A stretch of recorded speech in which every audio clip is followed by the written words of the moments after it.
Con todo mi corazón te he buscado. No me dejes desviarme de tus mandamientos. En mi corazón he guardado tus dichos para no pecar contra ti. Salmos 119, 10 y 11. Vamos a dar inicio esta mañana a este culto hermoso. Le damos una bienvenida a cada oyente. Gracias por acompañarnos. Vamos a orar. Señor, gracias por este espacio que nos bendices, dándonos la oportunidad de congregarnos.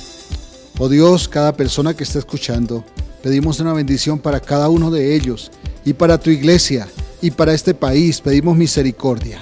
Gracias, Señor, en el nombre de Jesucristo, tu Hijo. Amén. Amén.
Buenos días, hermanos, Dios los bendiga grandemente. En esta mañana vamos a estar cantando esta canción que dice: Eres todopoderoso.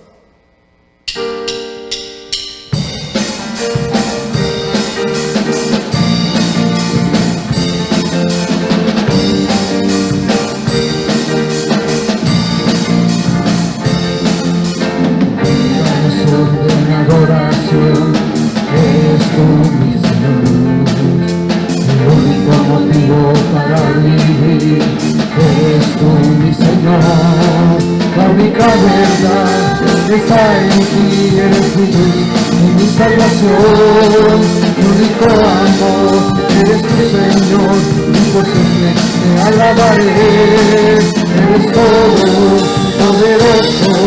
Eres grande y majestuoso, eres fuerte, eres libre, y no hay nadie como tú.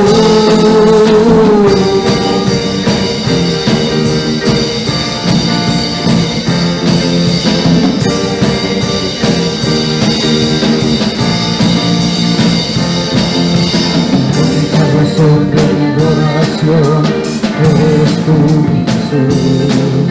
El único motivo para vivir, eres tú mi Señor, la única verdad está en ti, eres mi salvación, mi único amor, eres tu Señor, y por siempre te alabaré, eres todo poderoso, eres grande y majestuoso, eres fuerte, invencible, y no hay nadie como tú eres todo poderoso, eres grande y majestuoso, eres fuerte, invencible, y no hay nadie como tú.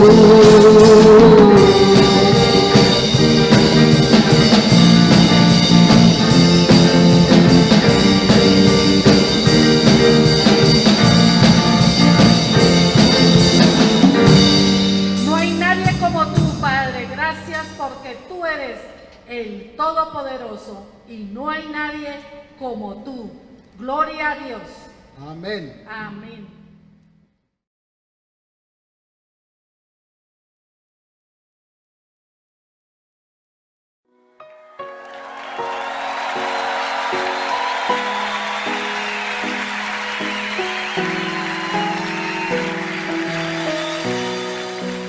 Dios de mi corazón, en ti encontré mi salvación. Tu gloria y majestad quiero siempre contemplar. Tú eres mi adoración y mi eterna canción. Todo mi interior es cautivado por tu amor.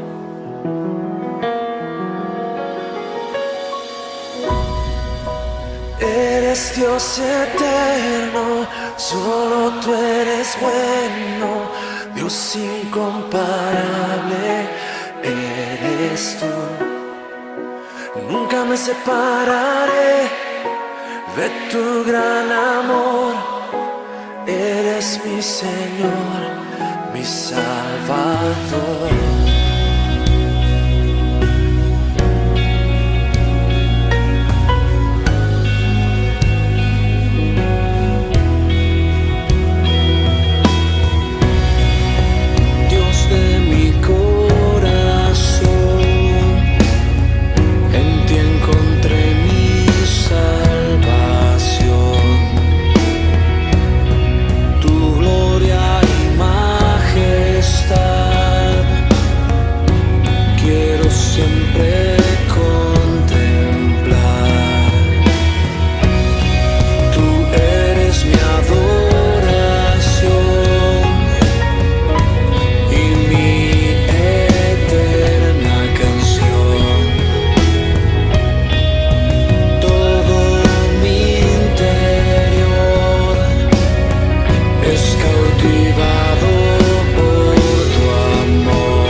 Vamos a abrir nuestras Biblias en esta ocasión en el Evangelio de Juan, el capítulo 3. Vamos a leer desde los versículos 1 hasta el 8.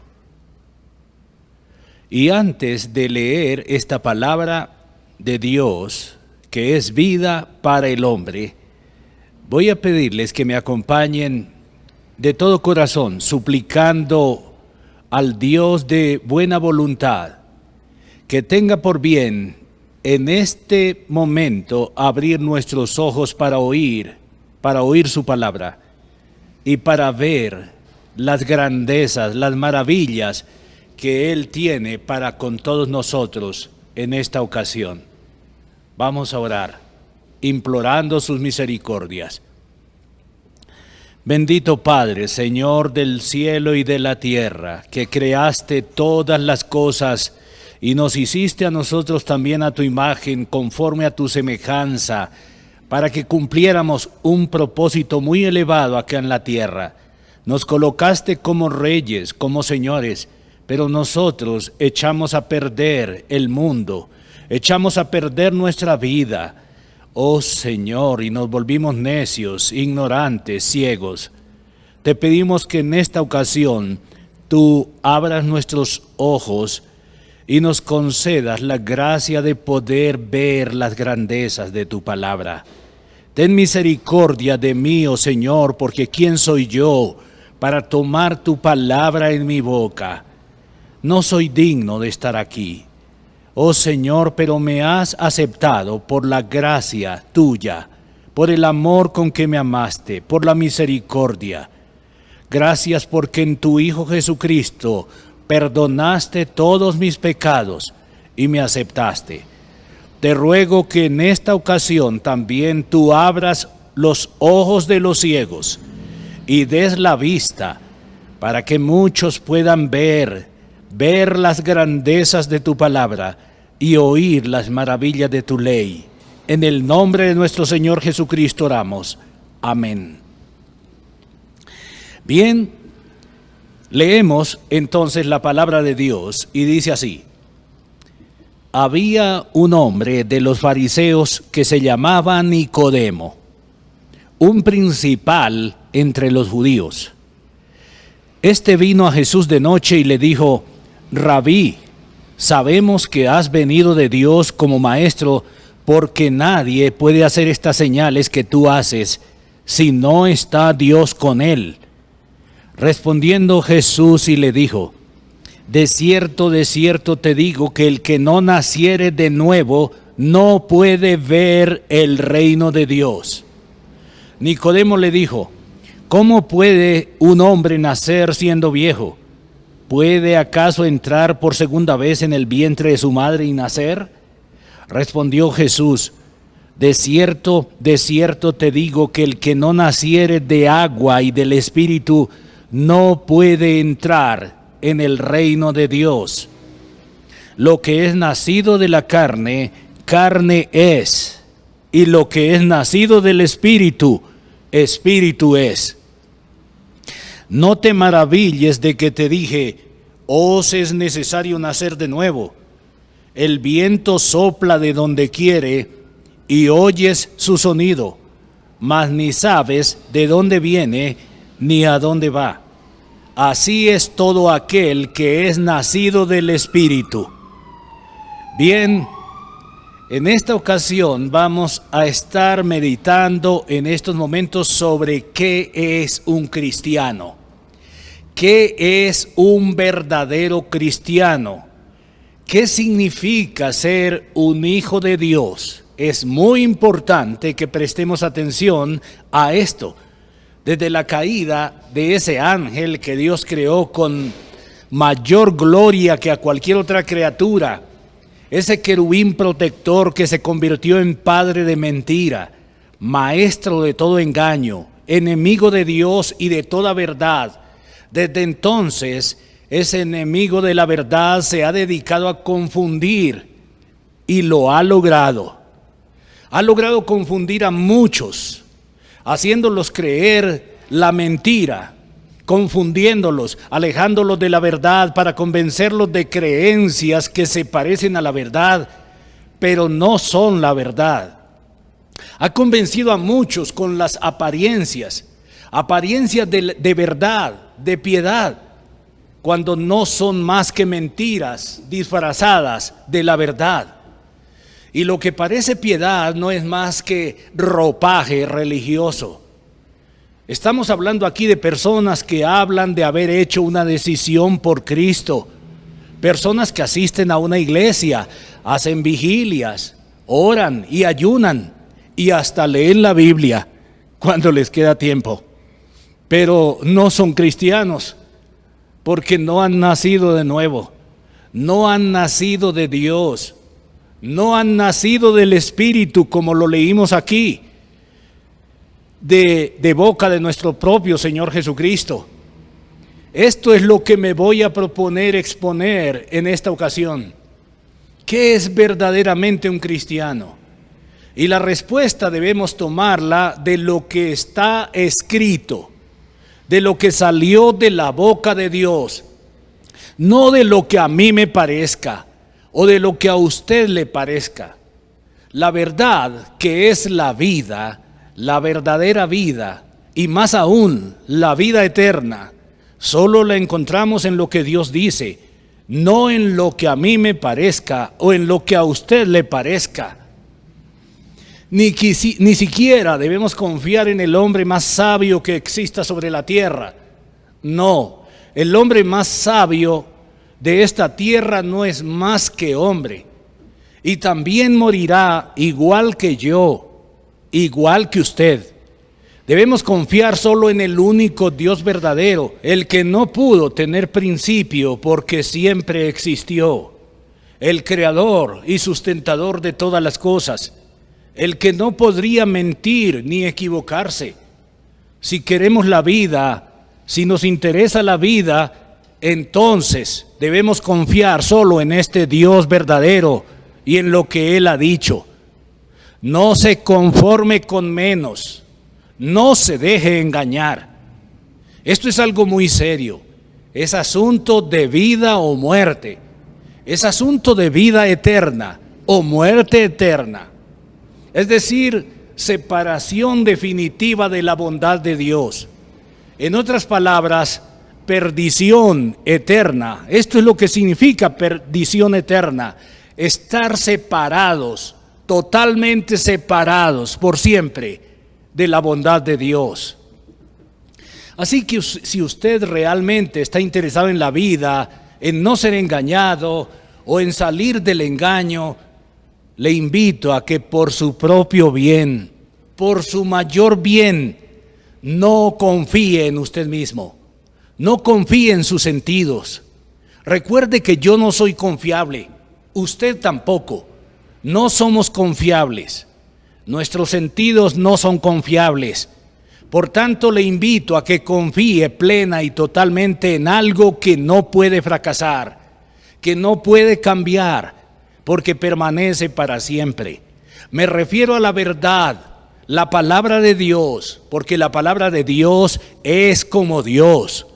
Le invito a que confiemos en esa palabra que vive y permanece para siempre y tiene el poder de hacer que todo aquel que confíe en ella también viva y permanezca para siempre. Quizás le resulte difícil comprenderlo, asimilarlo, pero sencillamente piénselo. El Dios verdadero no podría equivocarse, no podría cometer injusticia. Ese Dios es amor, de manera que Él es absolutamente confiable. Le invito a que se disponga a mirarse en ese espejo, el de Dios, el espejo de la verdad, y podamos vernos en verdad, cómo somos verdaderamente, qué es lo que somos realmente en este momento. ¿Soy según la verdad lo que debo ser? ¿Soy un hijo de Dios? ¿Soy un cristiano verdadero? ¿O acaso no soy más que un engañado por una mentira que me parecía verdad? Quizás es lo que usted ha creído, pero ¿no es lo que Dios dice? Por favor, escúcheme algo antes de adentrarnos en nuestro tema. Es una advertencia y le pido que vayamos a un suceso relatado en Hechos capítulo 24 y versículos 24 y 25. Dice así la palabra de Dios. Hechos capítulo 24, versículos 24 y 25. Dice: algunos días después, viniendo Félix, con Drusila su mujer, que era judía, llamó a Pablo y le oyó acerca de la fe en Jesucristo. Pero al disertar Pablo acerca de la justicia, del dominio propio y del juicio venidero, Félix se espantó y le dijo a Pablo: ahora vete, cuando tenga oportunidad te llamaré. Ay, hermanos, ay, amigos, ¿quién era este Félix? Era un gobernante del Imperio Romano, un hombre de alta alcurnia. Y este hombre tenía una esposa que era judía y quiso escuchar a Pablo. Y cuando escuchó a Pablo disertar acerca de la palabra de Dios, Félix se espantó. Yo le quiero invitar a que no tenga miedo usted. Hágase un favor usted mismo y no le tenga miedo a la verdad. No huya. No diga en este momento, no, yo no quiero cambiar mi punto de vista. Yo llevo tantos años creyendo esto y no lo voy a cambiar. Amigo, amiga, no tenga miedo de la verdad. Tenga miedo de usted, porque usted podría estar equivocado, equivocada. Tenga miedo de su propio parecer, su propio punto de vista. Sus propios sentidos le pueden engañar. Todos podrían estar equivocados y de hecho estarán equivocados si no están basados en la verdad, la palabra infalible de Dios. Así que no tenga miedo de mirarse en el espejo de la verdad y quizás descubrir que estaba equivocado o equivocada. No tenga miedo a descubrir la verdad, porque conocer la verdad es la verdadera libertad, es la verdadera vida. Recuerde esto, no lo olvide, nunca olvide esto. Yo no soy confiable, usted no es confiable, ningún ser humano es confiable, ningún ángel es confiable, ningún espíritu es confiable. El único confiable absoluta y plenamente es el Creador de todas las cosas y su palabra, porque su palabra es como Él. Escuche un consejo sabio a este respecto que lo encontramos en Isaías, el capítulo 8, versículos 12 y 13. Dice así, escuchen bien, este es un consejo sabio. No llaméis conspiración a todas las cosas que este pueblo llama conspiración, ni temáis lo que ellos temen, ni tengáis miedo. Oigan bien, a Jehová de los ejércitos, a Él santificad, sea Él vuestro temor y Él sea vuestro miedo. A ver, hermanos, ¿a quién deberíamos temer? ¿Qué cosa deberíamos temer? Deberíamos temer estar equivocados. Deberíamos temer confiar en nosotros. ¿Y a quién deberíamos temer? Deberíamos temer, como dijo el Señor Jesucristo en Mateo capítulo 10, deberíamos temer a aquel que tiene poder de destruir el cuerpo y el alma en el infierno. No temáis a los que matan el cuerpo, dijo el Señor ahí en Mateo capítulo 10, versículo 28. El alma no podrán matar. Y por eso muchos cristianos que le han conocido verdaderamente han derramado su vida, la han ofrendado y no les ha importado y han cantado mientras la entregaban. ¿Por qué? Porque el alma no pueden matar. Temed a aquel que tiene el poder de acabar con nuestra alma, de condenarnos si no nos volvemos a Él. No caiga pues en esa trampa de lo que cree la mayoría, porque por lo general la mayoría está equivocada. Mucha gente dice, es que esto lo cree la mayoría, y la mayoría no podría estar equivocada. Amigo, amiga, pues respecto a la verdad, la mayoría sí está equivocada, precisamente porque el hombre no es Dios. El hombre fue creado por Dios. El hombre no es punto de referencia adecuado para sí mismo. Además, el hombre sufrió una caída que lo corrompió en su totalidad. Desde entonces, el hombre natural, el hombre por sí mismo, no puede ver la verdad. Eso lo leímos acá mismo en el texto en Juan capítulo 3. De cierto te digo, el que no naciere de nuevo no puede ver no puede ver el reino de Dios. El hombre común y corriente es un ciego. No puede ver el reino de Dios como lo hemos leído aquí en este capítulo 3 de San Juan, a menos que haya nacido de nuevo. Así que aquí, hermanos y amigos, hemos llegado a nuestro punto fundamental. Veamos por partes lo que nos dice la palabra de Dios. Veamos más de cerca lo que nos dice entonces la palabra de Dios. Y primero vamos a ver aquí en la vida de Nicodemo lo que no es un cristiano. ¿Qué no es un cristiano? Y nos dice que había un hombre de los fariseos que se llamaba Nicodemo. Y este hombre era un principal entre los judíos, no era cualquiera, no era un común y corriente. Este vino a Jesús de noche y le dijo: Rabí, sabemos que has venido de Dios como maestro, porque nadie puede hacer estas señales que tú haces si no está Dios con él. A ver, vamos a detenernos un poco en lo que era Nicodemo. Nicodemo era un principal entre los judíos. Era un fiel profesante del sistema religioso oficial conocido como los fariseos. Prácticamente el único que existía en los tiempos de Jesús.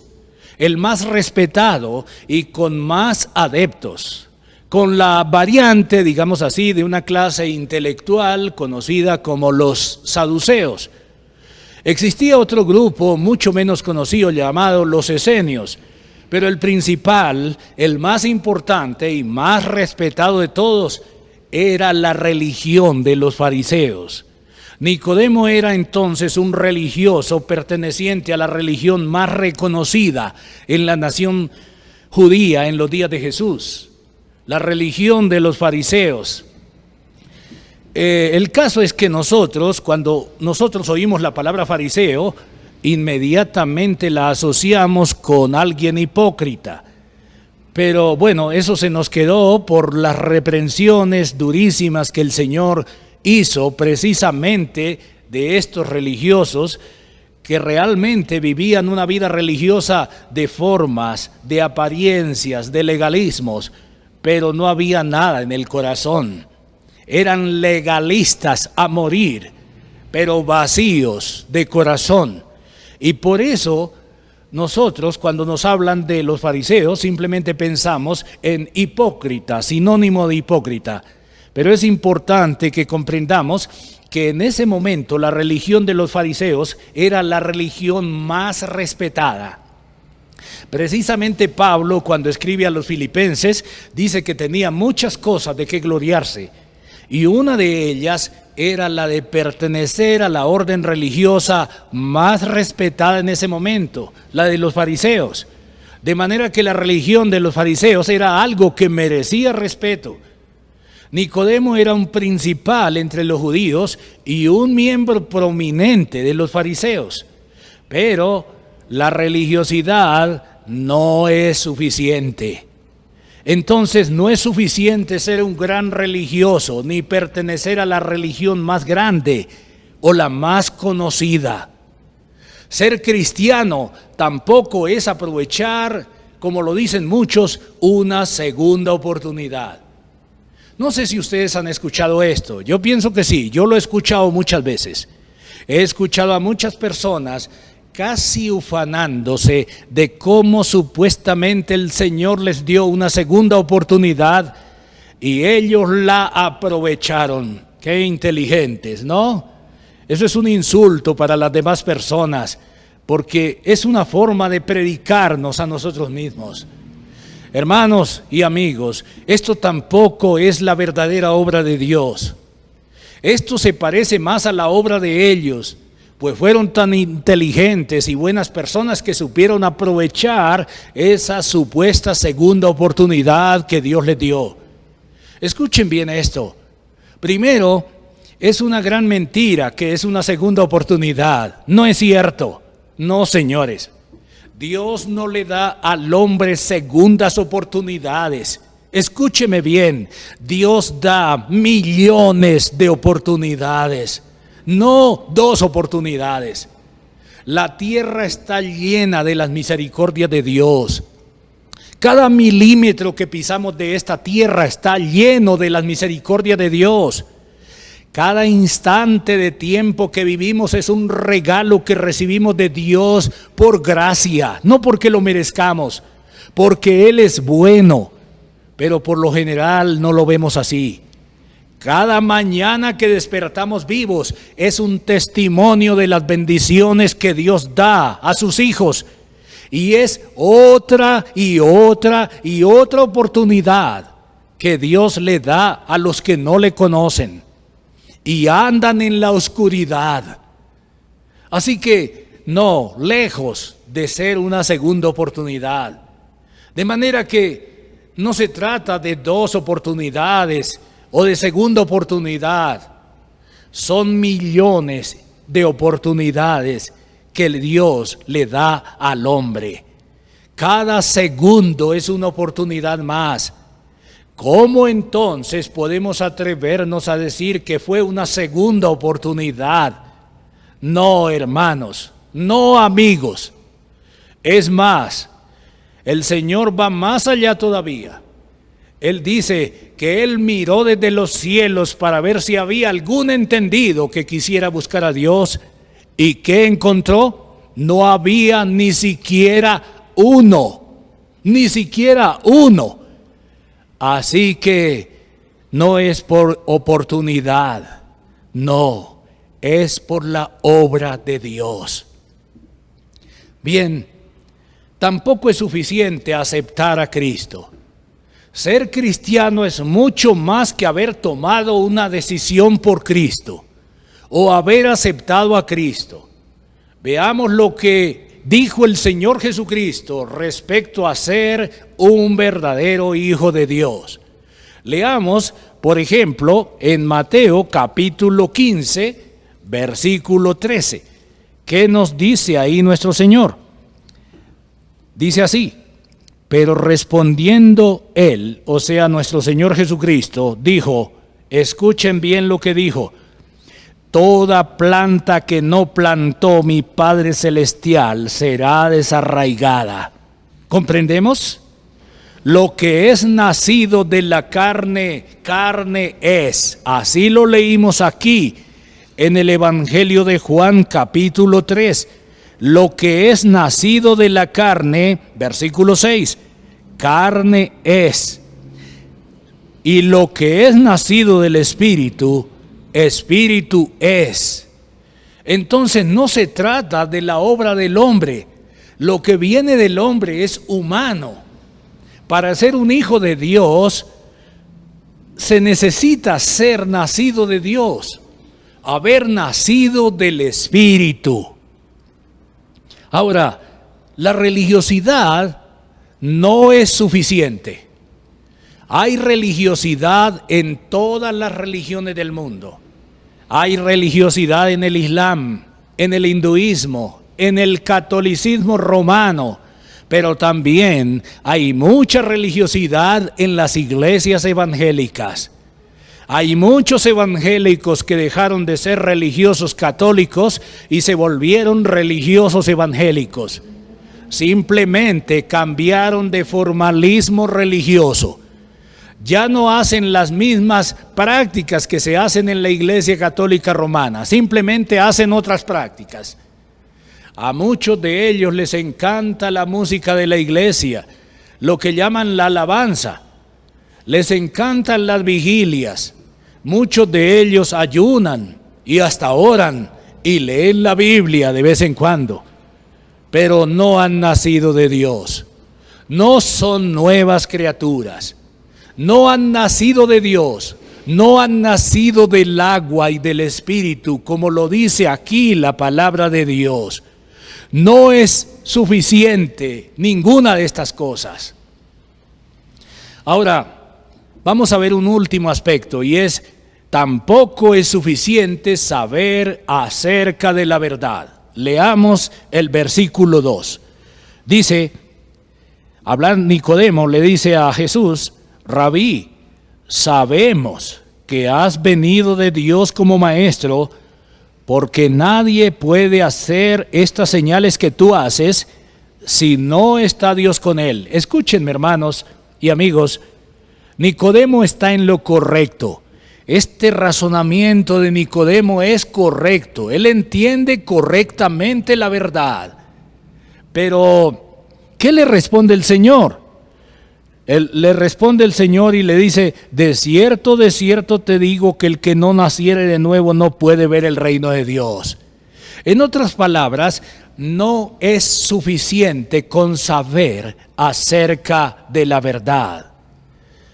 Nicodemo estaba en lo correcto cuando dijo: sabemos que has venido de Dios, pero no es suficiente tener una comprensión correcta de la verdad. Hace falta más que eso. El Evangelio de Marcos nos da un ejemplo que ilustra muy bien esto que estamos diciendo.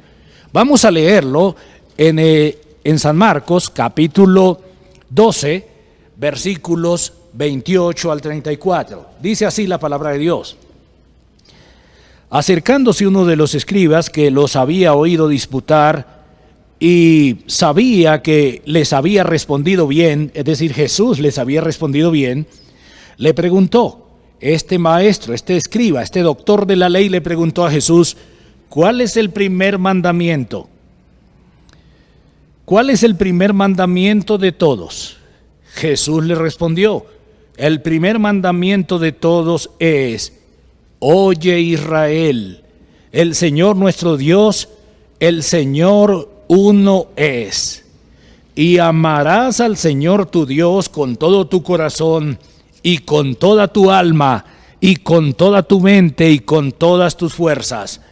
Este es el principal mandamiento.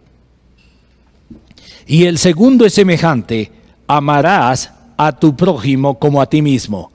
No hay otro mandamiento mayor que estos. Entonces el escriba le dijo: bien, maestro, verdad has dicho, que uno es Dios y no hay otro fuera de él. Y el amarle con todo el corazón, con todo el entendimiento y con toda el alma y con todas las fuerzas, y amar al prójimo como a uno mismo, es más que todos los holocaustos y sacrificios. Entonces Jesús, viendo que había respondido sabiamente, le dijo: no estás lejos del reino de Dios. Ay, hermanos, no estás lejos, pero ¿sabe qué? No está todavía dentro del reino de Dios. No es suficiente conocer acerca de la verdad. Conocer acerca de la verdad nos acerca a Dios, pero todavía no es suficiente. Permítanme terminar esta primera parte llevándoles a una historia que nos cuenta el libro de Daniel en el capítulo 5. Aquí se nos narra la historia de Belsasar. Este era hijo de Nabucodonosor, quien después de haber sido testigo de tantos portentos de parte de Dios por medio de Daniel y sus 3 amigos, después de todo esto, no había aprendido que el Dios verdadero es supremo, soberano y todopoderoso. De manera que en aquella ocasión, en medio de los deleites, la suntuosidad y la lujuria de los placeres del mundo, la fiesta fue arruinada por una mano que apareció escribiendo sobre una pared en un lenguaje que nadie entendió. Su esposa le refresca la memoria y le recuerda al rey que en su reino hay un tal Daniel, que ha resuelto siempre toda clase de enigmas. Así que Daniel es traído y sin atenuantes, o como decimos, sin anestesia. Daniel le interpreta el escrito en la pared. Y este es el mensaje del Dios del cielo para este rey empedernido. Escúchenlo bien, este es el mensaje. Esto es lo que se escribió en la pared: pesado has sido en balanza y fuiste hallado falto. Cristiano, cristiana, si todo lo que usted tiene procede de usted mismo, le digo que eso no será suficiente. Si usted es un hijo de Dios, si usted es un cristiano, lo que haya en usted, escúcheme bien, tiene que haber procedido de Dios mismo. De lo contrario, será usted pesado en balanza y será hallado falto. Bien, en segundo lugar, vamos a hablar de lo que es un cristiano. Ya tratamos de hablar de varios aspectos en el sentido de lo que no es un cristiano. Bien, ahora vamos a ver qué es lo que es un cristiano. Veamos lo que nos dice el texto que hemos tomado como base aquí en Juan capítulo 3, versículo 3. Dice así: de cierto te digo que el que no naciere de nuevo no puede ver el reino de Dios. El hombre necesita nacer de nuevo para que pueda ver, precisamente porque es ciego, porque quedó ciego después de la caída. Es ciego en cuanto a la verdad. El hombre natural, el común y corriente, está ciego en cuanto a la verdad. Necesita nacer de nuevo, necesita nacer de Dios, como lo dice el verso 5. Leámoslo. De cierto te digo, que el que no naciere de agua y del Espíritu no puede entrar en el reino de Dios. Porque lo que es nacido de la carne es carne, no es más que carne. Solo lo que es nacido del Espíritu es espíritu. Veamos esto un poco más de cerca. En el verso 3 leemos que el que no naciere de nuevo no puede ver. Es un ciego. De manera que necesita nacer de nuevo para que pueda ver el reino de Dios. Necesita ver el reino de Dios. Necesita ver la verdad. Lo verdadero, no lo falso. Lo falso sí lo puede ver, pero la verdad no, porque quedó ciego en cuanto a la verdad. El hombre común y corriente puede ver muchas cosas, porque es imagen de Dios, pero en cuanto a lo espiritual es un ciego y no puede ver el reino de Dios, no puede ver la verdad. Necesita nacer de nuevo. Hemos comprendido que es un cristiano. Un cristiano es aquel que ha nacido de nuevo, ha nacido de Dios, ha nacido del agua y del Espíritu. Y este nuevo nacimiento es un milagro que debe suceder en su vida, en el centro de su ser. No se trata simplemente de un cambio de costumbres o de la adopción de ciertas prácticas religiosas. No se trata de vigilias, ni ayunos, ni de emociones fuertes. Se trata de un portentoso milagro que solo Dios puede operar en nuestras vidas. Él le llama nuevo nacimiento. Se trata de volver a nacer. Se trata del comienzo de un hombre totalmente nuevo. No se trata de cambiarle la vestimenta, el ropaje, la apariencia. Se trata de cambiar el corazón, la parte más esencial del hombre. Y esto solo está en las manos de Dios. Esto solo lo puede operar Dios. Todas las religiones han sido inventadas por el hombre, porque el hombre intenta hacer lo que solo puede hacer Dios. Ser cristiano es nacer de nuevo, nacer de Dios. Como nos lo recalca aquí el verso 5, habla de lo mismo, explicando mucho más en qué consiste el nuevo nacimiento. El que no naciere del agua, el que naciere del agua y del Espíritu, ese es hijo de Dios. Nacer del Espíritu, bueno, esto comprendemos que habla de nacer de Dios. Esta es una obra que solo Dios puede hacer. Pero ¿qué es nacer del agua? Porque el Señor puso en puntos iguales aquí nacer de agua y del Espíritu. Bueno, muchas personas lo han asociado al bautismo y tienen mucha razón.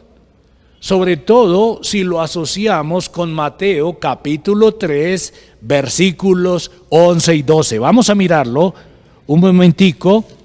Mateo capítulo 3, versículos 11 y 12. Dice así: Juan está dando testimonio a la multitud, testimonio de quién es Él y quién es el que ha de venir. Y dice así, Mateo 3, 11 y 12: Yo a la verdad os bautizo en agua para arrepentimiento, pero el que viene tras mí, cuyo calzado yo no soy digno de llevar, es más poderoso que yo. Él os bautizará en el Espíritu Santo y fuego. Su aventador está en su mano, y limpiará su era, y recogerá su trigo en granero, y quemará la paja en fuego que nunca se apagará. Notemos que de qué clase de bautismo está hablando nuestro Señor. Está hablando el apóstol Juan el Bautista aquí, dando testimonio de la verdad. Está hablando de que Juan bautiza simplemente en agua, pero el que viene tras él bautiza en el Espíritu Santo y en fuego también, es decir, en juicio. Así que cuando el Señor dijo que era necesario nacer de agua y del Espíritu, sí, seguramente estaba incluyendo ese mandato que Él dio de ser bautizado, porque el apóstol Pablo dijo que en el bautismo morimos y resucitamos. Damos un testimonio público de que morimos y resucitamos. Y bueno, Pablo da una explicación extraordinaria y magnífica en ese capítulo 6 de Romanos acerca de la profundidad y la importancia del bautismo. Pero Jesús estaba hablando más que de eso, más que del bautismo en agua. Jesús estaba hablando del bautismo que Él mismo da. El bautismo en el Espíritu Santo. Nacer del agua y del Espíritu entonces significa nacer de Cristo. Nacer de Cristo, en Cristo y por Cristo. De esta manera el nuevo nacimiento es una obra de Cristo y del Espíritu Santo. Esto es el verdadero nuevo nacimiento. Hay muchos otros textos en la Biblia que enfatizan esta necesidad absoluta del nuevo nacimiento. En Mateo 15:13, vamos a mirar nuevamente el verso, se nos habla de una planta que tiene que ser una planta plantada por el mismo Padre Celestial. Ese es el nuevo nacimiento. No es una planta plantada por el hombre, como lo dice en Juan 1:12. Es decir, los que son nacidos de voluntad de carne, ni los que son nacidos de voluntad de varón, sino de voluntad de Dios. Esto es un verdadero cristiano. Este es un hijo de Dios. Es una planta plantada por Dios mismo. ¿Comprendemos eso? No es una obra humana. No es religiosidad.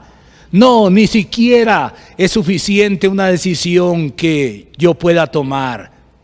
Ojalá Dios le dé la gracia de venir rendido a los pies de Cristo, humillado, suplicándole que lo reciba. Este nuevo nacimiento es llamado también nueva creación. También es llamado pasar de muerte a vida, pasar de las tinieblas a la luz.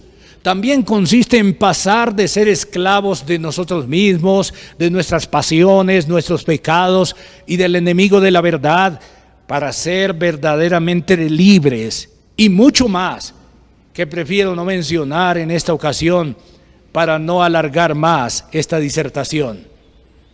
Finalmente, permítanme decir una cosa más. Cristiano es aquel que ha confiado solamente en Cristo. Y miremos aquí en el mismo capítulo 3 de Juan, los versículos 16 y 18. Dice así: porque de tal manera amó Dios al mundo, que ha dado a su Hijo unigénito, para que todo aquel que en Él cree no se pierda, mas tenga vida eterna. Y el versículo 18: el que en Él cree no es condenado, pero el que no cree ya ha sido condenado, porque no ha creído en el nombre del unigénito Hijo de Dios. Escúcheme bien, por favor, escúcheme. Es que Dios envió a su Hijo al mundo sin pecado para que recibiera el castigo que nosotros merecíamos. Y ahora, ¿usted cree que habrá de pasar por alto el hecho de que alguien rechace la única solución, el único medio para escapar de la ira justa de Dios? No, Dios no pasará por alto esto. Pero concluyamos diciendo que esta es una obra de Dios, solo de Dios. Es un milagro portentoso que solo Dios puede obrar. Usted tiene que venir y postrarse a los pies de Cristo, humillarse ante Dios, reconociendo que es un pecador y por tanto necesita que Dios lo reciba a misericordia. Cambie esa forma de pensar de que usted es quien acepta a Cristo y pídale a Dios que lo acepte a usted en los méritos de Cristo. Usted y yo seremos pesados en la balanza de la justicia infinita. Y dígame, ¿cuál es su esperanza? ¿Su obediencia? No. Su obediencia no será suficiente, será hallado falto. Sencillo, usted ni yo podemos cumplir, jamás hemos podido cumplir con las demandas de la santidad infinita de Dios.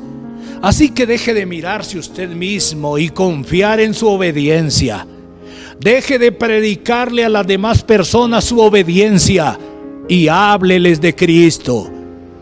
Dígales que vengan humillados a los pies de Cristo. Necesita la obediencia de Cristo, no la suya no le alcanzará, la mía no me alcanzará. La de Cristo es perfecta, la de Cristo es conforme a las demandas de la justicia infinita de Dios. ¿O acaso usted confía en su religión? Quizás sea la más grande, quizás sea la religión más grande del mundo, o quizás usted piensa que ya no es un católico, que ahora es evangélico y por tanto es un hijo de Dios. Quizás usted dice: no, yo hice mi decisión por Cristo tal fecha y ahora leo la Biblia, asisto a la iglesia, ayuno y oro, hago vigilias. Necesita más que esto. Necesita nacer de nuevo, nacer de Dios. Necesita haber sido creado de nuevo. Lo que haya sucedido en su vida no puede ser solo el resultado de una decisión que usted tomó un día. Recuerde que lo que es nacido de la carne es carne, no es más que eso. Solo lo que es nacido del Espíritu es espíritu. Lo que hay en su vida tiene que ser una planta plantada por el Padre Celestial. De lo contrario, será desarraigada. Venga a Cristo, póstrese ante Él y pídale que lo reciba por misericordia, por piedad, que lo reciba por siempre. Amén.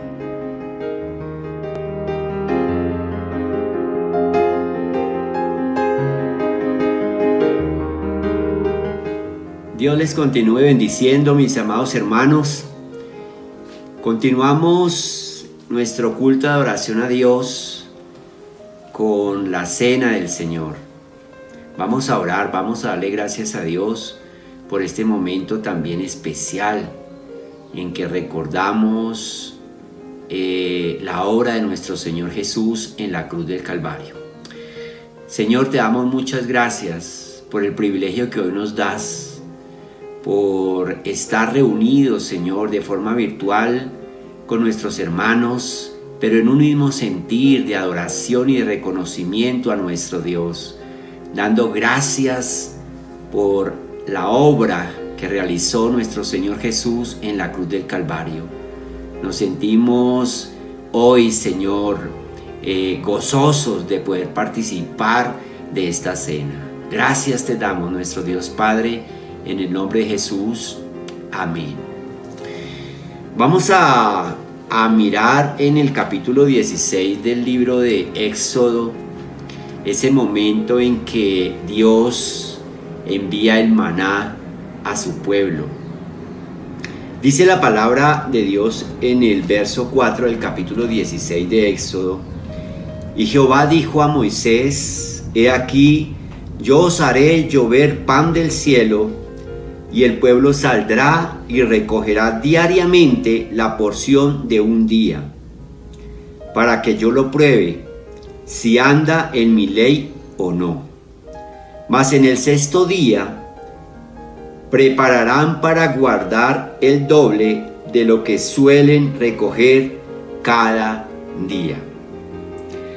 Dice el verso 16: esto es lo que Jehová ha mandado: recoged de él cada uno según lo que pudiere comer, un gomer por cabeza, conforme al número de vuestras personas tomaréis cada uno para los que están en su tienda.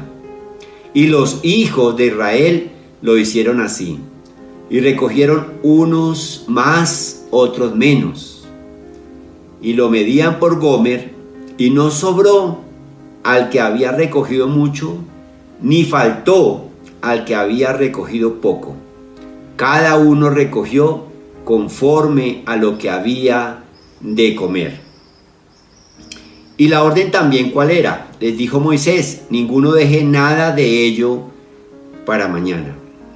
Mas ellos no obedecieron a Moisés, sino que algunos dejaron de ello para otro día, y crió gusanos, y hedió, y se enojó contra ellos Moisés. Y lo recogían cada mañana, cada uno según lo que había de comer, y luego que el sol calentaba, se derretía. En el sexto día recogieron doble porción de comida, 2 gómeres para cada uno, y todos los príncipes de la congregación vinieron y se lo hicieron saber a Moisés. Y él les dijo: esto es lo que ha dicho Jehová: mañana es el santo día de reposo, el reposo consagrado a Jehová. Lo que habéis de cocer, cocedlo hoy; lo que habéis de cocinar, cocinadlo; y todo lo que os sobrare, guardadlo para mañana. Y ellos lo guardaron hasta la mañana, según lo que Moisés había mandado, y no se agusanó ni hedió. Y dijo Moisés: comedlo hoy, porque hoy es día de reposo para Jehová. Hoy no hallaréis en el campo. 6 días lo recogeréis, mas el séptimo día es día de reposo. En él no se hallará. Y aconteció que algunos del pueblo salieron en el séptimo día a recoger y no hallaron. Y Jehová dijo a Moisés: ¿hasta cuándo no querréis guardar mis mandamientos y mis leyes? Mirad que Jehová os dio el día de reposo, y por eso en el sexto día os da pan para 2 días. Estése pues cada uno en su lugar, y nadie salga de él en el séptimo día. Hermanos, este recuento que nos trae el libro de Éxodo era el mandato que Dios establecía a su pueblo frente al manejo de ese alimento que venía del cielo, denominado maná, y da unas especificaciones muy claras, y era de que cada uno lo recogiera y esa recolección era diaria, ¿sí? Frente a los que habitaban en cada uno de sus hogares, y como dice la palabra de Dios, recogieron unos más, otros menos, y no sobró al que había recogido mucho, ni faltó al que había recogido poco. Era la ración diaria que Dios estaba dando a su pueblo, y era la forma en que el Señor estaba enseñando a su pueblo a depender plenamente de Él. ¿Sí? A depender, no recojan sino lo que van a consumir en el día. No recojan para el día de mañana, porque el día de mañana también Dios proveerá del maná. Pero dice la palabra del Señor que algunos recogían, desobedecieron, y algunos dejaron para el otro día. Cogieron más porque de pronto el día de mañana no vamos a tener ese alimento. Y dice la palabra de Dios que crió al otro día, cuando fueron a ver que habían gusanos y olía ya a descompuesto. Hermanos, es tiempo de aprender a depender de nuestro Dios. Es tiempo de poner nuestros ojos en el Señor Jesús y en las promesas que hay en la palabra, en esa palabra que Dios nos ha dejado a nosotros. Hoy hay incertidumbre en nuestra nación y en el mundo entero. Hoy se ha escaseado el alimento, no porque no haya alimento, sino porque no se ha permitido que llegue a los expendios para que sea comercializado. Hermanos, pero muchas veces nos afanamos, pero somos ese pueblo de Dios, esos hijos de Dios en el cual Dios les prometió que cada día entregaría el alimento, y cada día lo entregó y no faltó el alimento, conforme a las estrictas especificaciones que Él había dado a su pueblo. Pero como siempre hay en nuestro corazón esa actitud de duda, de incredulidad frente a las promesas de nuestro Dios. Entonces, ¿qué hicieron? Contrario a lo que Dios les dijo, no dejen para el día de mañana. Y dejaron para el día de mañana, desconfiando de que Dios también iba a proveer el alimento para el día de mañana. Pero se descompuso. ¿Qué les dijo el Señor? El día sexto recojan doble porción, para que el día séptimo, que era el día para el Señor, no vayan a salir a recogerlo. ¿Y cuál sería la sorpresa? Que ese día séptimo fueron a mirar el alimento que habían tomado el día anterior y estaba perfecto para que ellos lo pudieran consumir. Ese es nuestro Dios. Pero también les dijo el día séptimo, no salgan a recogerlo, porque no va a haber alimento. Y el corazón del hombre incrédulo dice que algunos salieron ese día séptimo, y como el Señor les había ordenado, no encontraron ninguna clase de maná. Hermanos, debemos de aprender. Es la forma en que el Señor les estaba enseñando a su pueblo a depender plenamente de Él. Y hoy tenemos que confiar en sus promesas, confiar en su palabra. Él nos dijo que nos sustentaría todos los días, que estaría con nosotros todos los días.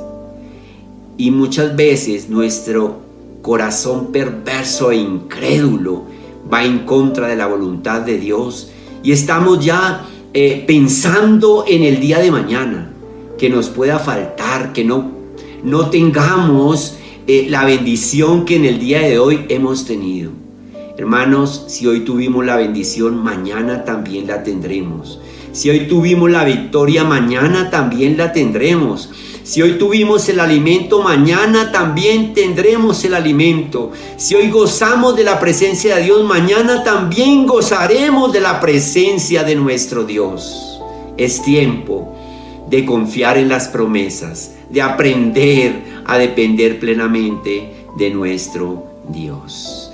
Vamos a participar de la cena del Señor en esta mañana. Vamos a darle gracias a Dios primero por los elementos que vamos a tomar. Padre del cielo, te damos gracias por este tiempo hermoso, por este momento en que hoy nos disponemos una vez más a participar, a estar frente a tu mesa, Señor. Hoy te adoramos y te damos las gracias, Padre del cielo, porque enviaste a tu Hijo Jesucristo a morir a la cruz del Calvario, a ser entregado, para que hoy tuviéramos vida eterna, Señor, y gozáramos de la promesa de la salvación, Señor amado. Dice la palabra del Señor: porque yo recibí del Señor lo que también os he enseñado, que el Señor Jesús, la noche que fue entregado, tomó el pan y habiendo dado gracias, lo partió y dijo: tomad, comed, esto es mi cuerpo, que por vosotros es partido. Haced esto en memoria de mí. Tomemos del pan en memoria de nuestro Señor Jesucristo.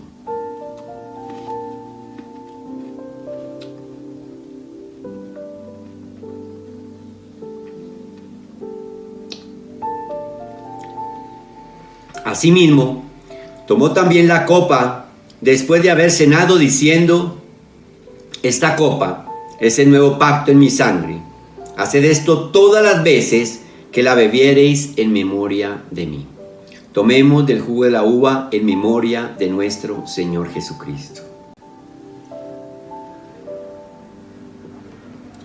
Así pues, todas las veces que comiereis este pan y bebiereis esta copa, la muerte del Señor anunciáis hasta que Él venga. Señor, te damos muchas gracias por esta promesa que trae tu palabra, Señor. Y es que vendrás nuevamente, Señor. Vendrás por tu iglesia. Y estamos en espera.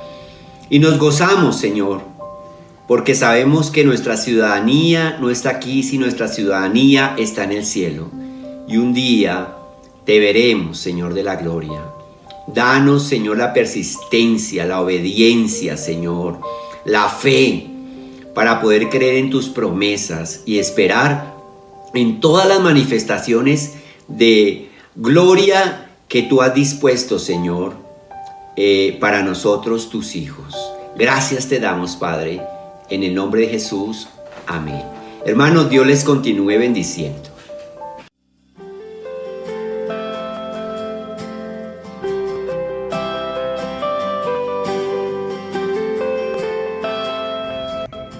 Mis amados hermanos, muy buenos días. Un saludo muy especial para los niños que nos acompañan en esta mañana.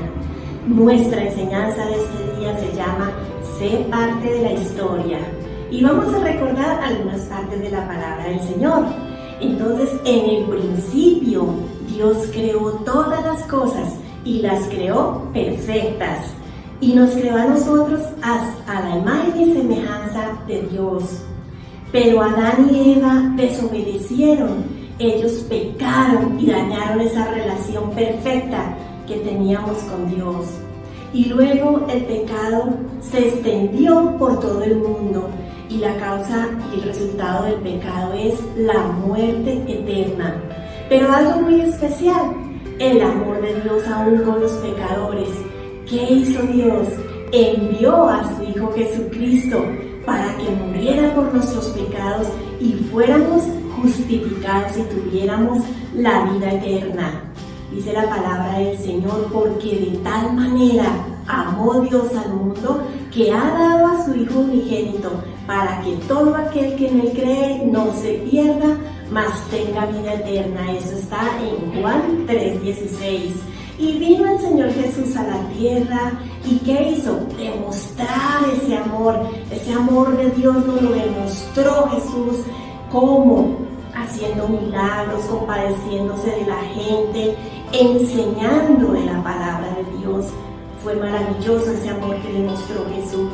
Y luego, ¿qué pasó? Él fue a esa cruz y murió para que nosotros tengamos esa vida eterna. ¿Y qué pasó? Que luego que Él murió, fue a esa tumba Pero Él no se quedó en la tumba, Él resucitó. Y luego que resucitó, estuvo otro tiempo con sus discípulos enseñándole cosas muy importantes. Pero luego que el Señor Jesús subió al cielo y vivirá por siempre. Pero algo muy especial para nosotros, Él no nos dejó solos, envió al Espíritu Santo para que Él esté y more en nuestros corazones en este día. Y tenemos la fe que Él vendrá y los que hayamos confiado en Él y le hayamos seguido, viviremos por siempre con Él. Entonces, qué precioso. El Señor no ama el pecado, pero sí ama al pecador. Entonces, por ejemplo, si tenemos un pecado de mentira, la mentira es un pecado y tiene un castigo, pero el Señor Jesús murió por nuestros pecados. Entonces, ¿qué debemos hacer? Debemos arrepentirnos y confesarlos, y Él, en su infinito amor, nos perdona. Así es que qué alegría ser parte de la historia de Dios, qué alegría ser parte de la familia de Dios. Y en las familias hay comunicación, ¿verdad? Y esa comunicación de nosotros con el Señor, ¿cuál es? ¿Cómo es? Por medio de la oración, hablando diariamente, todos los días con Él. Todas las cosas que nos pasan las comunicamos a Él. Pero también en las familias nos conocemos, ¿verdad? Hay conocimiento los unos por los otros. Así nosotros conocemos del Señor a través de su palabra, a través de la Biblia. Conocemos cómo es Él y qué quiere de nosotros, ¿verdad? Qué precioso ser parte de esa familia. Así es que el ánimo hoy es para que pidamos perdón por nuestros pecados, para que restablezcamos la relación con nuestro Padre Celestial. Qué bendición, ¿verdad? Entonces, vamos a ver ese videíto que es muy hermoso y nos va a enseñar muchas cosas y lo vamos a comentar en familia. Bueno, que tengan un domingo muy precioso, les amamos mucho y una semana llena de las bendiciones de Dios. Un abrazo, les habla Julia Estela Reaño, su maestra de escuela dominical. Las buenas noticias de Dios. En el principio, Dios creó todo y lo hizo perfecto. Él también nos creó a su imagen. Dios nos ama y desea tener una relación con nosotros.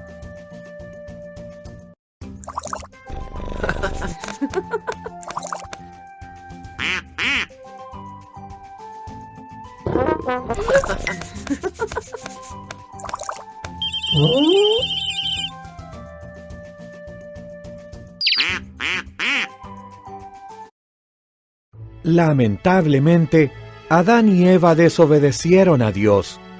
Ese pecado trajo la muerte al mundo y rompió nuestra relación con Dios, y estropeó el mundo perfecto de Dios.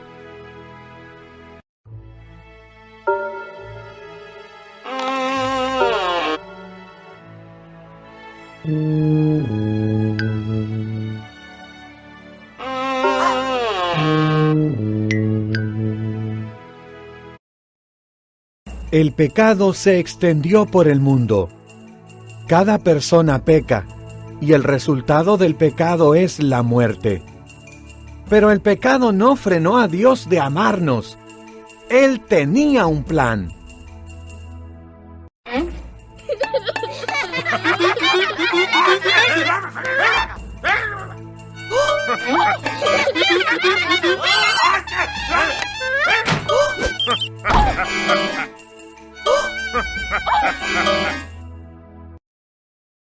Por su amor hacia nosotros, Dios envió al mundo a su Hijo Jesús. El pecado rompió nuestra comunión con Dios, pero Jesús vino a arreglarla.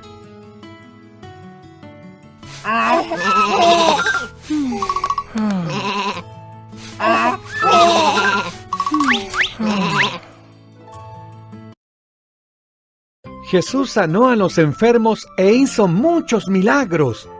Recibió a la gente que estaba sola. Le enseñó acerca del amor de Dios. Su vida perfecta nos muestra cómo es el amor.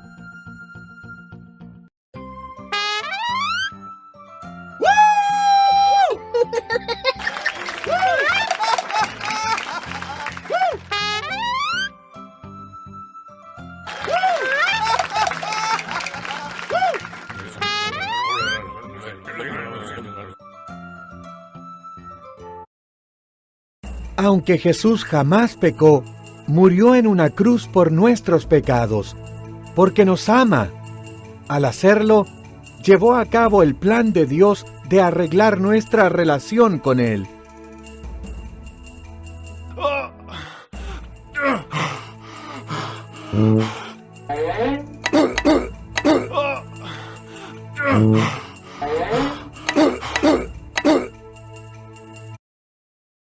Tres días después, Jesús se levantó de entre los muertos, rompiendo el poder del pecado y de la muerte. Pasó un tiempo con sus seguidores enseñándoles. Luego regresó al cielo. Ahora, Jesús vive para siempre.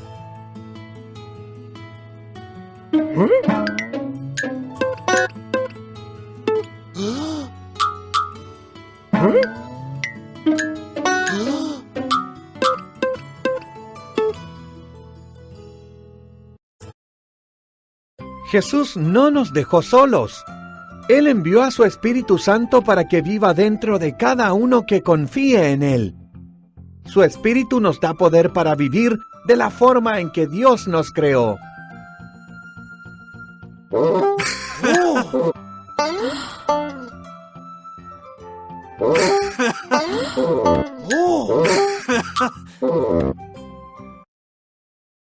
Un día, cuando Jesús vuelva, Dios hará que todo sea perfecto nuevamente. Él hará un cielo nuevo y una tierra nueva. Todo el que confíe en Jesús vivirá con Él para siempre.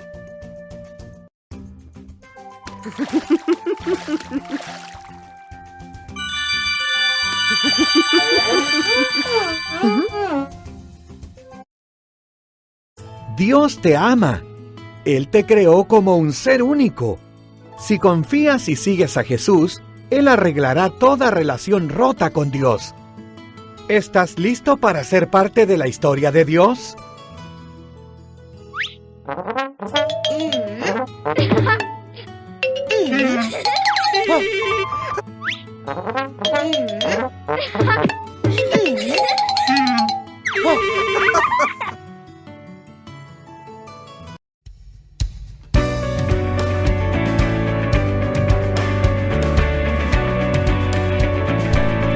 Recordemos memorizar el texto que aparece en la portada del culto y llevar en oración a cada persona que esté en necesidad. En la iglesia tenemos un grupo de adoración, intercesión.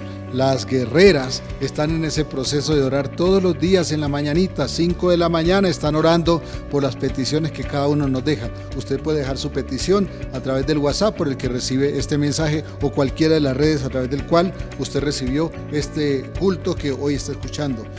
Recordemos seguir orando, siempre oremos por Colombia, oremos por quienes están pasando por violencia, por aquellos que están perdiendo sus cosechas, por quienes están enfermos, por quienes están en dificultad.